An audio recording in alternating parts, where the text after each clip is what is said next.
Hello दोस्तों, welcome to my YouTube channel exam hacker. मैं गौरव सिंह। देखिए, कल जितने भी प्राइवेट स्टूडेंट्स थे हमारे पॉलिटिकल साइंस के एमए सेकंड ईयर के, तो उनका एग्ज़ाम हो चुका है, जो कि रिसर्च मैथडोलॉजी का था और पेपर कोड था उनका G 370। तो आज मैं आंसर की लेकर आया हूँ। जो भी उनका क्वेश्चन बुकलेट सीरीज थी हमारी एस, मैं बुकलेट सीरीज एस को सोल्व कराऊंगा कि उसमें करेक्ट आंसर क्या है। ठीक है, तो सीधे क्वेश्चन पर चलते हैं, टाइम वेस्ट नहीं करेंगे बिल्कुल भी। तो फर्स्ट क्वेश्चन पर चलते हैं। फर्स्ट क्वेश्चन है आपका। फर्स्ट क्वेश्चन से पहले मैं डिस्क्लेमर पढ़ देता हूँ, ठीक है। डिस्क्लेमर पढ़ लीजिए आप भी थोड़ा सा। यह सभी उत्तर केवल सामान्य ज्ञान, उपलब्ध अध्ययन सामग्री एवं इंटरनेट माध्यम से प्राप्त जानकारी के आधार पर तैयार किए गए हैं। इनकी शुद्धता एवं आधिकारिकता की पूर्ण पुष्टि नहीं की जाती है। वास्तविक एवं प्रमाणित उत्तर केवल संबंधित विश्वविद्यालय या संस्थान द्वारा आधिकारिक उत्तर कुंजी यानी कि आंसर की या परिणाम जारी होने के पश्चात ही सुनिश्चित माने जाएंगे। अतः कृपया इन उत्तरों को केवल संदर्भ के रूप में ही उपयोग करें। तो डिस्क्लेमर हमने अच्छी तरह पढ़ लिया है, ठीक है। अब सीधे क्वेश्चन पर चलते हैं। तो फर्स्ट क्वेश्चन हमारे सामने है, शोध के लिए मुख्य शर्त जिसका पालन किया जाना चाहिए, इसका आंसर क्या हो जाएगा हमारा? Option D. मैच कर लेना, ठीक है, जो भी आपके पास बुकलेट सीरीज जिसके पास एस हो,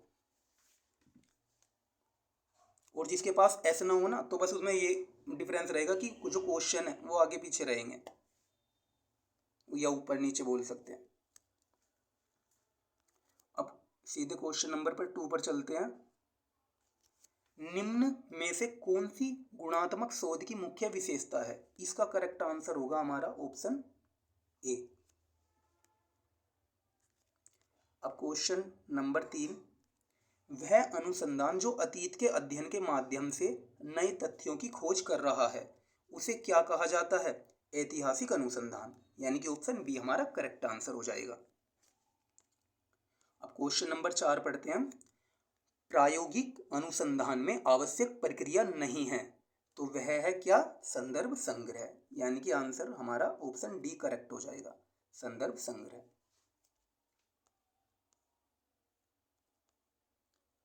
पांचवा क्वेश्चन है हमारा, एक बार क्वेश्चन पढ़ लीजिए।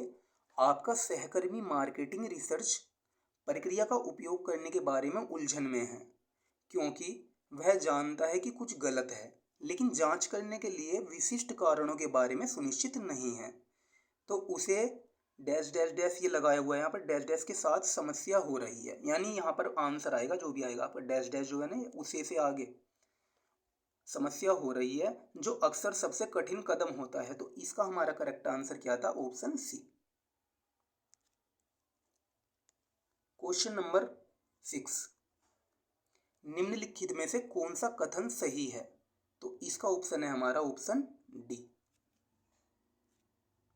क्वेश्चन नंबर 7, एक शोध समस्या तभी संभव नहीं होती जब इसमें स्वतंत्र और आश्रित चर शामिल हों, यानी कि ऑप्शन सी इसका करेक्ट आंसर होगा क्वेश्चन नंबर 7 का। अब क्वेश्चन नंबर 8 पर चलते हैं। आपको मौजूदा साहित्य की समीक्षा करने की आवश्यकता क्यों है?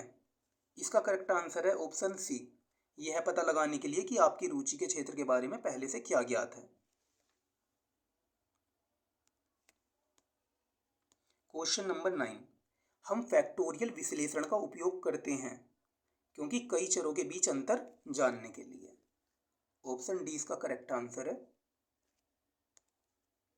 क्वेश्चन नंबर 10, मात्रात्मक शोध को अन्यथा के रूप में जाना जाता है, तो किसके रूप में? संरचित दृष्टिकोण के रूप में। क्वेश्चन नंबर 11, सर्वेक्षण एक कैसा अध्ययन है? वर्णनात्मक अध्ययन है, यानी कि ऑप्शन ए इसका करेक्ट आंसर है। क्वेश्चन 12, ज्ञान प्राप्त करने के लिए किस अध्ययन का मुख्य उद्देश्य क्या है? बताइए। खोजपूर्ण।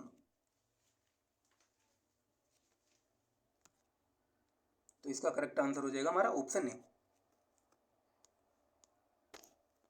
शोध प्रक्रिया के मुख्य तत्व क्या हैं? इसका आंसर हो जाएगा हमारा ऑप्शन ए करेक्ट, यानी परिचय, डेटा संग्रह, डेटा विश्लेषण, निष्कर्ष और सिफारिशें। क्वेश्चन नंबर 14 पर आ गए हम। शोध प्रक्रिया की एक व्यापक पूर्ण रिपोर्ट को कहा जाता है क्या? बताइए। शोध प्रक्रिया की एक व्यापक पूर्ण रिपोर्ट को क्या कहा जाता है? एक थीसिस। थीसिस है ना, एक थीसिस।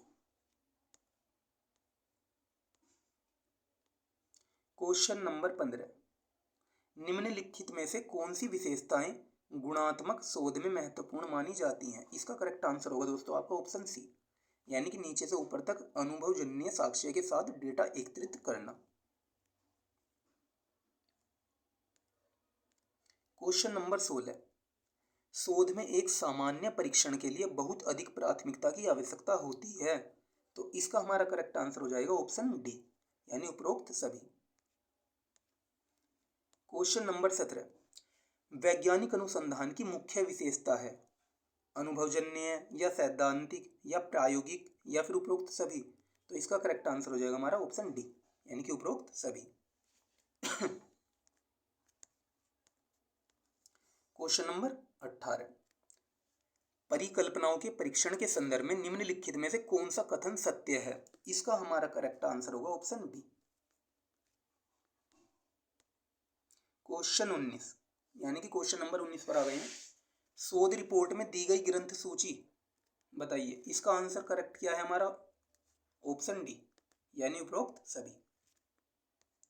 क्वेश्चन नंबर 20, शोधों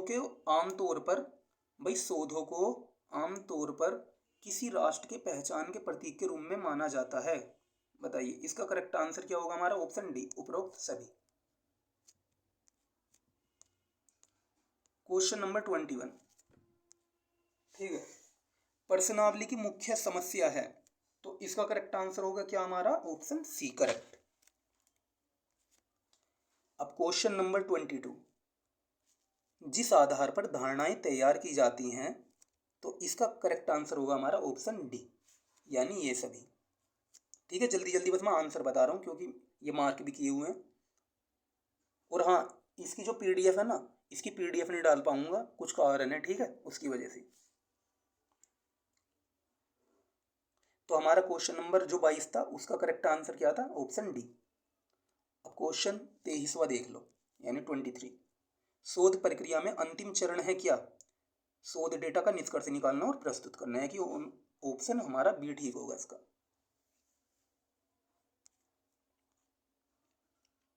क्वेश्चन नंबर 24, इसका ऑप्शन क्या है हमारा ऑप्शन डी, यानी अनुदैर्ध्य डिजाइन शब्द का क्या अर्थ है? तो इसका ऑप्शन डी हमारा करेक्ट आंसर होगा। क्वेश्चन नंबर 25, अनुसंधान उद्देश्यों के संबंध में निम्नलिखित में से कौन सा सत्य है? ठीक है, इनमें से बताना कौन सा सत्य है, तो इसमें सी हमारा सत्य है। ठीक है, यानी कि क्वेश्चन क्या थे, क्वेश्चन 25, यानी 25वें क्वेश्चन का ऑप्शन सी हमारा करेक्ट आंसर है। क्वेश्चन नंबर 26, मात्रात्मक शोध प्रश्न का कथन होना चाहिए, तो इसका करेक्ट आंसर है हमारा ऑप्शन डी। इसका करेक्ट आंसर है हमारा क्या, ऑप्शन डी। क्वेश्चन नंबर 27, नमूने के आधार पर सामान्यीकृत निष्कर्ष को तकनीकी रूप से इस प्रकार जाना जाता है, किसके, सांख्यिकी अनुमान के, यानी कि ऑप्शन सी इसका करेक्ट आंसर है। क्वेश्चन 28, विभिन्न गुणात्मक विधियों को मात्रात्मक विधियों के साथ जोड़ना कहा जा सकता है क्या? संलयन या फिर त्रिभुजाकारीकरण या फिर द्विदलीय या भावशून्य, तो इसका होगा त्रिभुजाकारीकरण, यानी कि ऑप्शन बी हमारा करेक्ट आंसर।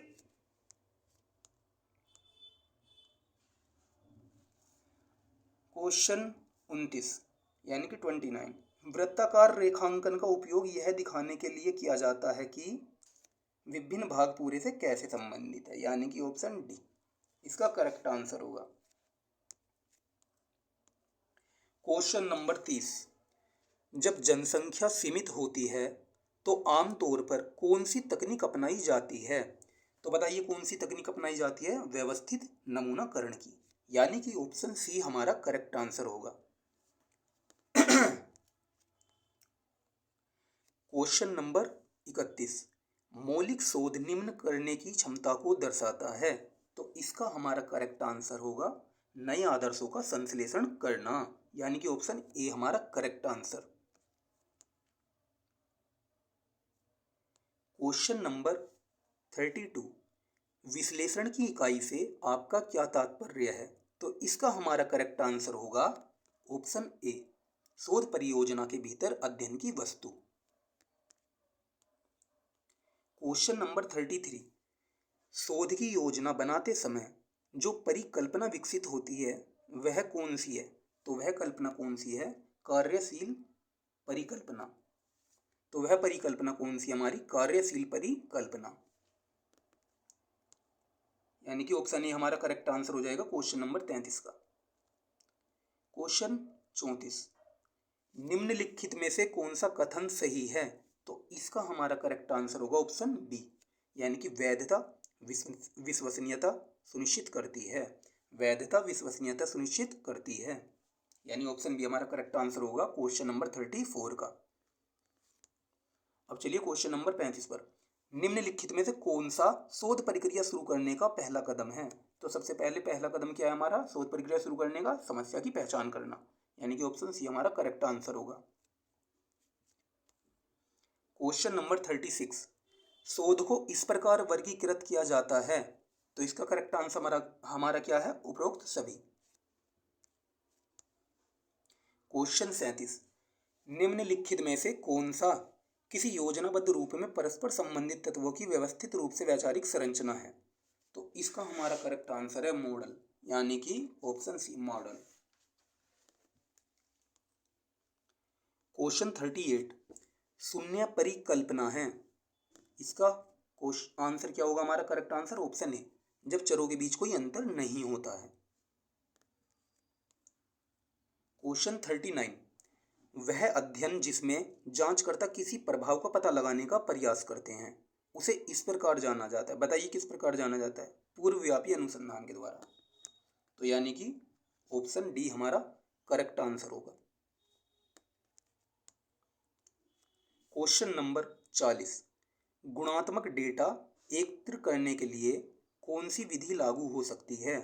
तो इसका हमारा करेक्ट आंसर है ऑप्शन डी, यानी हम कलाकृतियां भी कर सकते हैं, लोग भी और मीडिया उत्पाद भी। एफ परीक्षण बताइए, एफ परीक्षण के बारे में दिया गया है हमें, तो इसका हमारा करेक्ट आंसर हो जाएगा option C correct answer.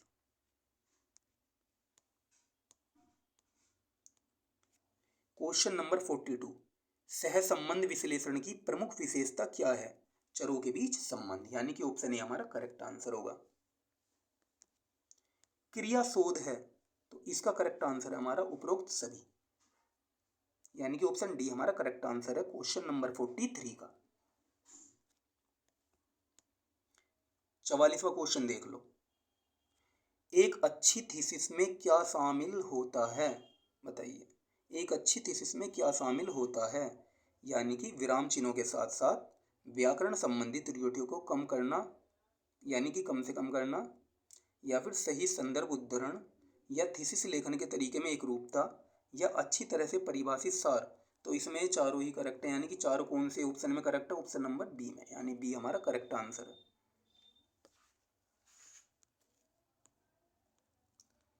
Question 45, निम्नलिखित में से कौन शोध की विशेषताओं के अनुरूप नहीं है?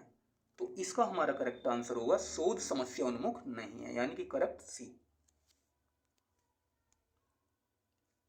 परिकल्पना का निर्माण निम्न में आवश्यक नहीं हो सकता। बताइए परिकल्पना का निर्माण निम्न में से आवश्यक नहीं हो सकता, तो इसका हमारा करेक्ट आंसर है ऐतिहासिक अध्ययन, ऑप्शन बी। क्वेश्चन नंबर 47, निम्नलिखित में से कौन सा कथन शोध के संदर्भ में सही है? तो इसमें हमारा ऑप्शन जो होगा वो करेक्ट होगा ऑप्शन ए।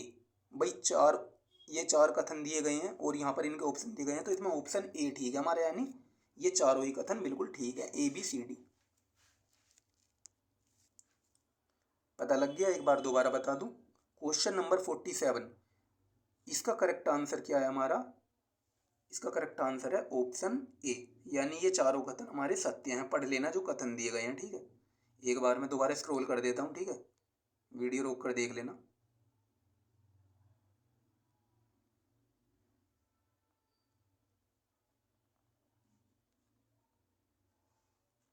ठीक है, अब नेक्स्ट क्वेश्चन पर चलते हैं। एक शोध समस्या तभी संभव है जब, इसका करेक्ट आंसर क्या होगा? उपरोक्त सभी, यानी कि ऑप्शन डी। क्वेश्चन नंबर 49, निम्नलिखित में से किसे विकासात्मक अनुसंधान की श्रेणी में वर्गीकृत किया गया है?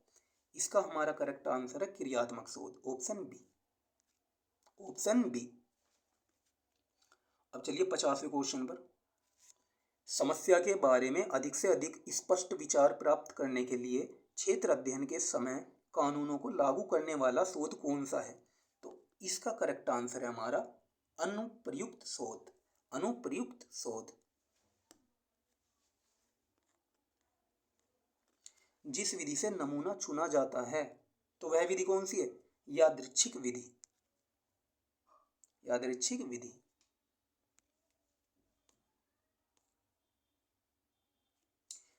क्वेश्चन नंबर 52, किसी भी शोध की गहराई का आकलन कैसे करें? बताओ। शोध उद्देश्यों से, यानी कि इसका करेक्ट आंसर होगा हमारा ऑप्शन सी। क्वेश्चन नंबर 53, निम्नलिखित में से कौन सा कथन सहभागी शोध के संदर्भ में गलत है? तो इसका हमारा करेक्ट आंसर है ऑप्शन डी। क्वेश्चन नंबर 54, जब कोई शोध समस्या विषम जनसंख्या से संबंधित होती है तो सबसे उपयुक्त नमूनाकरण विधि कौन सी है? स्तरीकरण, स्तरीकृत नमूनाकरण, यानी कि ऑप्शन बी। ऑप्शन बी क्या है हमारा करेक्ट आंसर है, यानी कि 54 जो हमारा क्वेश्चन है, क्वेश्चन नंबर 54, उसका करेक्ट आंसर है ऑप्शन बी, यानी स्तरीकृत नमूनाकरण, यानी कि स्तरीकृत नमूनाकरण। क्वेश्चन नंबर 55, मूल्यांकन अनुसंधान किससे संबंधित है? बताओ, हम कितना अच्छा कर रहे हैं इस बात से, यानी कि ऑप्शन ए क्या हो जाएगा हमारा करेक्ट आंसर। अब क्वेश्चन नंबर 56 पर चलते हैं। भाई नीचे दिए गए शब्दों में से एक को कुछ घटनाओं, वस्तुओं, स्थितियों, परिस्थितियों और इसी तरह से जुड़े अर्थों या विशेषताओं के समूह के रूप में परिभाषित किया गया है। तो बताइए इसमें करेक्ट आंसर कितना होगा? अवधारणा। इसमें करेक्ट आंसर क्या है हमारा? अवधारणा। एक बार क्वेश्चन पढ़ो दोबारा। नीचे दिए गए शब्दों में से एक को कुछ घटनाओं, वस्तुओं, स्थितियों, परिस्थितियों और इसी तरह से जुड़े अर्थों या विशेषताओं के समूह के रूप में परिभाषित किया गया है। तो बताइए वह शब्द कौन सा है? तो ये इसका आंसर आएगा हमारा ऑप्शन सी, अवधारणा। क्वेश्चन नंबर 57, क्वेश्चन नंबर 57, उस वैचारिक ढांचे का नाम क्या है जिसमें शोध किया जाता है? तो क्या नाम है उसका? शोध डिजाइन, यानी कि ऑप्शन डी। निम्न में से किसमें शोध की पद्धति और प्रक्रिया दोनों में अधिक लचीलापन है? तो क्वेश्चन नंबर 58 का जो हमारा करेक्ट आंसर है वो होगा ऑप्शन ए, निरवंश विज्ञान और घटना विज्ञान। क्वेश्चन नंबर 59, संकल्पना दो प्रकार की होती है, कौन कौन सी? अमूर्त और ठोस। तो इसका करेक्ट आंसर होगा हमारा अमूर्त और ठोस, यानी कि ऑप्शन सी हमारा करेक्ट आंसर हो जाएगा दोस्तों इसका। अंतर विषयक अनुसंधान का मुख्य उद्देश्य क्या है? तो इसका करेक्ट आंसर हमारा अनुसंधान के लिए समग्र दृष्टिकोण लाना, यानी कि option B correct answer. Question number 61, निम्न में से कौन गैर संभाव्यता नमूनाकरण है? तो इसका करेक्ट आंसर हो जाएगा हमारा स्नोबॉल, स्नोबॉल, यानी कि ऑप्शन ए। अब क्वेश्चन नंबर 62, क्षेत्र कार्य आधारित अनुसंधान को इस प्रकार वर्गीकृत किया गया है। बताइए किस प्रकार वर्गीकृत किया गया है? अनुभवजन्य के आधार पर, यानी कि ऑप्शन ए हमारा करेक्ट आंसर होगा। क्वेश्चन नंबर 63, जिन प्रश्नों में केवल दो विकल्प संभव हैं उन्हें क्या कहा जाता है? द्विभाजक प्रश्न। इसका करेक्ट आंसर क्या होगा हमारा? द्विभाजक प्रश्न। एक शोधकर्ता शहरी क्षेत्र में किसी विशेष राजनीतिक दल की संभावना को अध्ययन करने में रुचि रखता है। बिल्कुल ध्यान से सुनो दोबारा, क्वेश्चन नंबर 64 है ना। एक शोधकर्ता शहरी क्षेत्र में किसी विशेष राजनीतिक दल की संभावना का अध्ययन करने में रुचि रखता है, तो उसे अध्ययन करने के लिए कौन सा उपकरण पसंद करना चाहिए? तो इसका हमारा करेक्ट आंसर होगा कि वह जो शोध करता है उसे कौन सा उपकरण पसंद करना चाहिए, प्रश्नावली। ठीक है, प्रश्नावली उपकरण को उसे पसंद करना चाहिए। करेक्ट आंसर क्या है, सी। तो अब चलते हैं क्वेश्चन नंबर 65 पर। एक शोधकर्ता कुल जनसंख्या में से 100 का संभाव्यता नमूना चुनता है। यह एक समूह नमूना है, या फिर यह एक यादृच्छिक नमूना है, या एक व्यवस्थित नमूना है, या एक स्थिरीकृत नमूना है। तो इसका करेक्ट आंसर होगा हमारा यह एक यादृच्छिक नमूना है। ऑप्शन बी हमारा करेक्ट आंसर होगा। क्वेश्चन नंबर 66, शोध प्रक्रिया कहाँ होती है? इसका करेक्ट आंसर होगा हमारा प्रयोगशालाओं में भी, स्कूल में भी, संगठन में भी, उपरोक्त सभी। क्वेश्चन नंबर 67, निम्न में से कौन सी अनुसंधान की विधि नहीं है? तो इसका करेक्ट आंसर है हमारा दार्शनिक।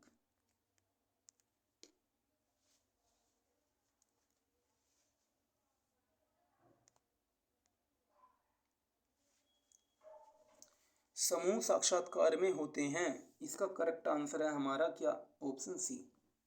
भाई बताना है समूह साक्षात्कार में क्या होते हैं, ठीक है, इनमें से क्या चीज। तो ऑप्शन सी हमारा करेक्ट आंसर।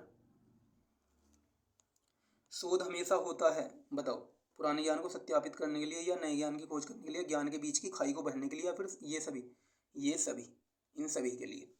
यानी कि ऑप्शन डी हमारा करेक्ट आंसर होगा क्वेश्चन नंबर 69 का। क्वेश्चन 70 यानी कि क्वेश्चन नंबर 70 पर आ गए हैं। निम्नलिखित में से कौन जनसंख्या डेटा का सबसे व्यापक स्रोत है? बताइए, जनसंख्या डेटा का सबसे व्यापक स्रोत कौन सा है? हमारा जनगणना, यानी कि ऑप्शन ए हमारा करेक्ट आंसर।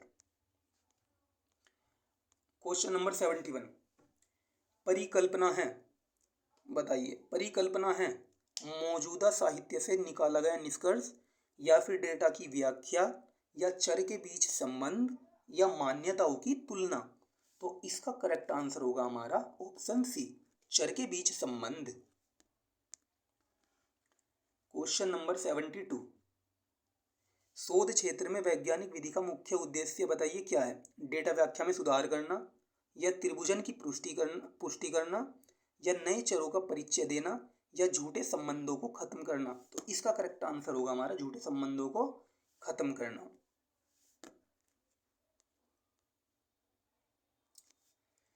क्वेश्चन नंबर 73, शोध है यानी रिसर्च के बारे में पूछ रखा कि रिसर्च क्या है?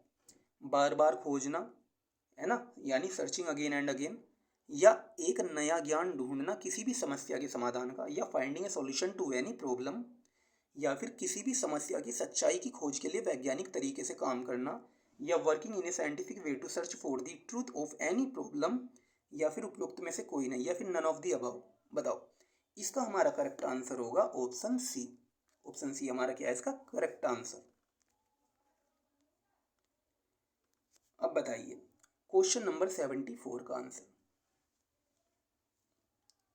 निम्नलिखित में से कौन से व्यवहारिक अवलोकन से संबंधित है? निम्नलिखित में से कौन व्यवहारिक अवलोकन से संबंधित है, यानी कि which of the following are associated with behavioural observation.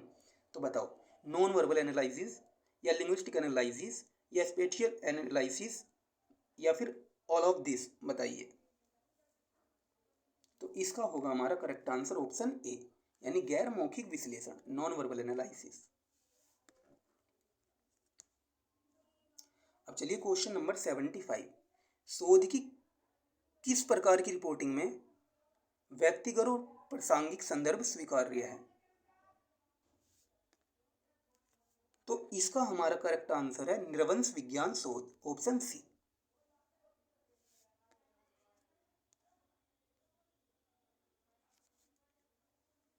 Question number 76, शोध प्रबंध के मूल तत्व क्या हैं? शोध प्रबंध के मूल तत्व क्या हैं? इसका हमारा करेक्ट आंसर है ऑप्शन डी, यानी परिचय, साहित्य, समीक्षा, शोध पद्धति, परिणाम, चर्चा और निष्कर्ष।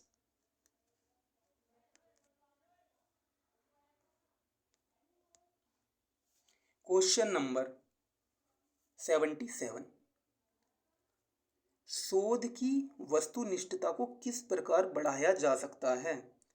इसकी निष्पक्षता के द्वारा, इसकी विश्वसनीयता के द्वारा, इसकी वैधता के द्वारा, या फिर ये सभी। तो इसका करेक्ट आंसर है हमारा ये सभी। 25 मिनट की होगी वीडियो, ज़्यादा नहीं हुई। खैर आंसर भी तो बताने हैं ना, हालांकि मैंने मार्क किए हुए हैं, फिर भी एक बार बता रहा हूँ, ठीक है भाई। वीडियो नहीं बनाऊंगा, बताऊंगा नहीं, तो फिर कैसे पता लगेगा किस क्वेश्चन का क्या आंसर है ना। तो देख लो एक बार ध्यान से। क्वेश्चन नंबर 78, सांस्कृतिक मानव शास्त्र का अध्ययन करने के लिए मुख्य रूप से उपयोग की जाने वाली शोध पद्धति कौन सी है, बताइए। Which is the research methodology predominantly used to study cultural anthropology. क्या लिखा है ये, एंथ्रोपोलॉजी, कल्चरल एंथ्रोपोलॉजी है ना। बताओ भाई, which is the research methodology predominantly used to study cultural anthropology. Interview, option B panel discussion, option C participant observation, या option D focus group discussion. तो इसका हमारा करेक्ट आंसर है ऑप्शन सी, यानी कि प्रतिभागी अवलोकन।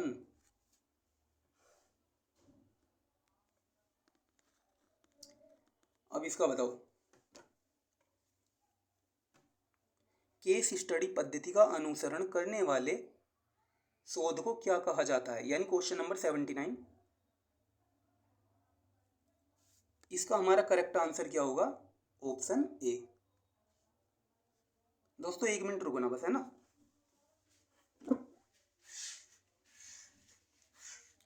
हाँ, तो क्वेश्चन नंबर 79 का जो हमारा करेक्ट आंसर है वो है ऑप्शन ए, चिकित्सकीय या निदानकारी। क्वेश्चन नंबर 80 यानी 80, क्वेश्चन नंबर 80 पर आ चुके हैं हम। निम्न में से कौन सा एक छोटे से हिस्से पर किए गए अवलोकनों के आधार पर पूरी आबादी के बारे में अनुमान लगाने को संदर्भित करता है। तो इसका हमारा करेक्ट आंसर है आगमनात्मक अनुमान, यानी inductive interference, sorry inductive inference, है ना, यानी ऑप्शन सी हमारा करेक्ट आंसर होगा। क्वेश्चन नंबर 81, सामाजिक शोध में विधियां, एक बार दोबारा सुनो। क्वेश्चन नंबर 81, सामाजिक शोध में विधियां नामक पुस्तक के लेखक कौन थे। इसका हमारा करेक्ट आंसर है गुडे और हार्ट, गुडे और heart.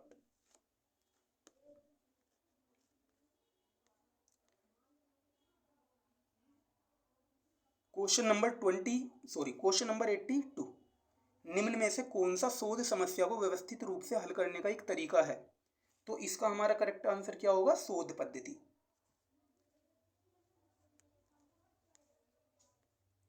Question number 83, question number 83, research में आर शब्द का क्या अर्थ है, बताइए। सॉरी, आर का क्या अर्थ है, रिसर्च में आर का क्या अर्थ है दोस्तों, रिली। इसका करेक्ट आंसर हमारा क्या, ऑप्शन सी। क्वेश्चन नंबर 84, एक अच्छी परिकल्पना होनी चाहिए कैसी, बताइए। तो इसका करेक्ट आंसर होगा हमारा ऑप्शन डी, यानी उपरोक्त सभी। क्वेश्चन नंबर 85, किसी समस्या के कारणों की पहचान करना और समस्या के संभावित समाधान है। तो इसका हमारा करेक्ट आंसर क्या होगा दोस्तों, निदानात्मक अध्ययन। तो पढ़ते हैं एक बार क्वेश्चन को। Identifying causes of a problem and possible solutions to a problem is, option a field study, या फिर ऑप्शन बी डायग्नोस्टिक स्टडी, या ऑप्शन सी एक्शन स्टडी, या लास्ट ऑप्शन पायलट स्टडी। तो इसका हमारा करेक्ट आंसर होगा दोस्तों डायग्नोस्टिक स्टडी, यानी निदानात्मक अध्ययन। ऑप्शन बी हमारा करेक्ट आंसर होगा क्वेश्चन नंबर 85 का। चलिए अब नेक्स्ट क्वेश्चन देखते हैं। क्वेश्चन नंबर 86, निम्नलिखित में से कौन सा अनुक्रम मात्रात्मक प्रतिमान का उपयोग करके अनुसंधान के चरणों का सही ढंग से प्रतिनिधित्व करता है। तो इसका हमारा करेक्ट आंसर होगा क्या दोस्तों, ऑप्शन बी।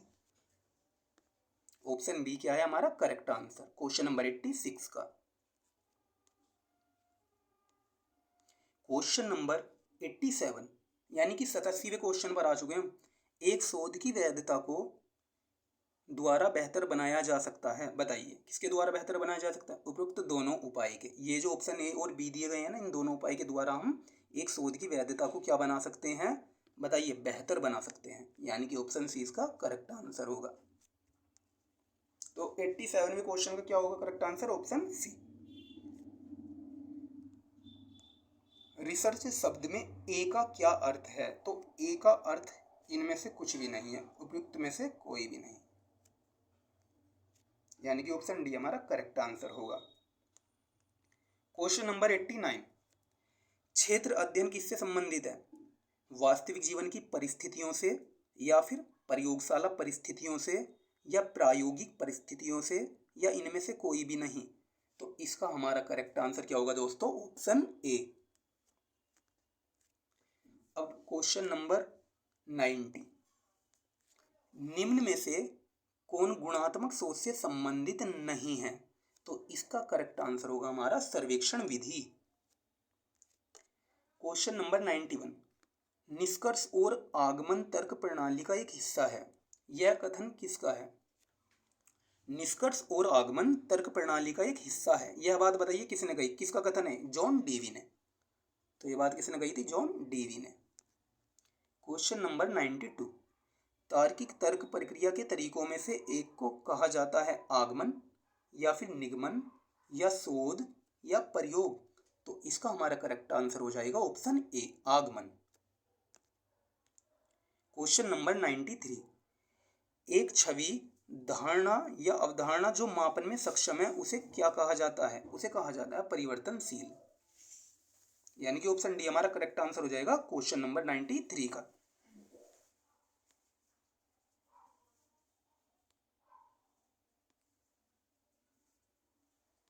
ये तो करा दिए थे ना 89 और 90, एक बार में देख लो ये दोबारा कैसे आ गए हैं क्वेश्चन।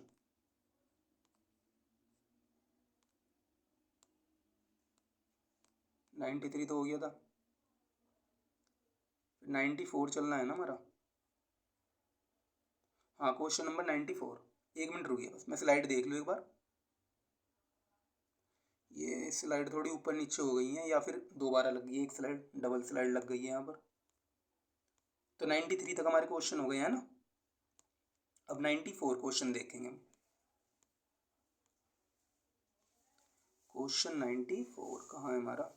ये रहा। निम्नलिखित में से किस शोध पद्धति के माध्यम से कारण और प्रभाव संबंध पर ध्यान केंद्रित किया जाता है? इसका करेक्ट आंसर होगा हमारा ऑप्शन बी, प्रायोगिक विधि के द्वारा, यानी प्रायोगिक विधि के संबंध पर ध्यान केंद्रित किया जा सकता है ना। एक बार में क्वेश्चन दोबारा बोल दूं, निम्नलिखित में से किस शोध पद्धति के माध्यम से कारण और प्रभाव संबंध पर ध्यान केंद्रित किया जा सकता है? तो बताइए वह पद्धति कौन सी? प्रायोगिक विधि। ऑप्शन बी हमारा करेक्ट आंसर होगा। अब चलते हैं क्वेश्चन नंबर 95 की तरफ। शोध समस्या का चयन निम्न दृष्टिकोण से किया जाता है, तो इसका करेक्ट आंसर होगा हमारा सामाजिक प्रासंगिकता, यानी कि ऑप्शन सी। सामान्य से विशेष तर्क तक करना क्या कहा जाता है? ये बताइए, सामान्य से विशेष तक तर्क करना क्या कहा जाता है?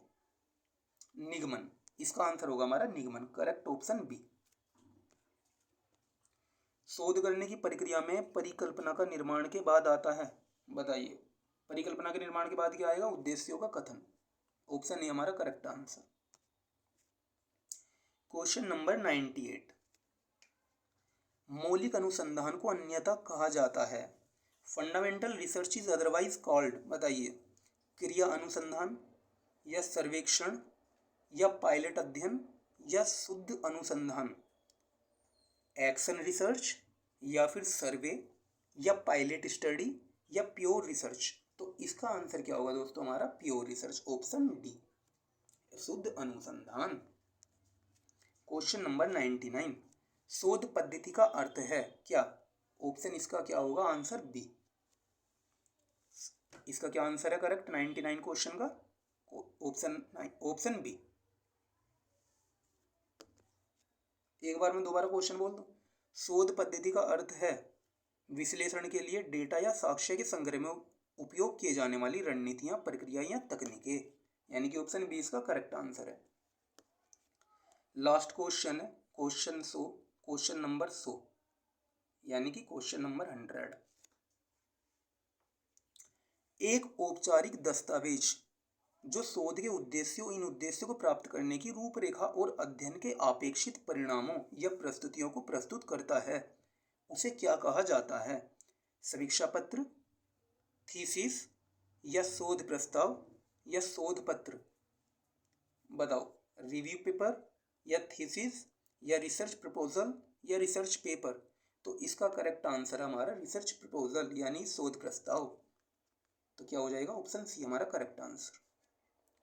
भाई पूरी आंसर की करा दी है जो भी है, और असली बिल्कुल प्योर आंसर की आपको जब भी पता चलेगी जब यूनिवर्सिटी रिजल्ट देगी, आपका आंसर की बताएगी जब यूनिवर्सिटी। ठीक है, बस अब क्या करना है आपको, ये वीडियो ज़्यादा से ज़्यादा शेयर करनी है, क्योंकि अभी यूट्यूब पर आंसर की किसी ने बताई है नहीं, जो भी कल हमारा एग्ज़ाम हुआ है। और चैनल जो भी हमारा, इसको भाई अच्छे से शेयर करो, सब्सक्राइब करो, ज़्यादा से ज़्यादा सपोर्ट दिखाओ, तभी तो इस पर मतलब इसकी रीच अच्छी होगी चैनल की। तो इसी के साथ धन्यवाद दोस्तों, थैंक यू सो मच। अगली वीडियो आएगी जो हमारा एग्ज़ाम है, कब है अब हमारा एग्ज़ाम? 7 अप्रैल को हमारा एग्ज़ाम है, जो दूसरा एग्ज़ाम है पॉलिटिकल साइंस वालों का, जो हमारे एमए सेकेंड ईयर के बच्चे हैं, प्राइवेट स्टूडेंट्स। तो उसके बाद जैसे एग्ज़ाम हो जाएगा, मुझे ये क्वेश्चन पेपर मिल जाएगा, इसकी आंसर की मैं नेक्स्ट डे अपलोड कर दूंगा, इसी तरह जिस तरह ये वाला लेक्चर लिया है। ठीक है, इसी के साथ मैं वीडियो करता हूँ समाप्त। आप शेयर करना इसको, ज़्यादा से ज़्यादा सब्सक्राइब करो चैनल को।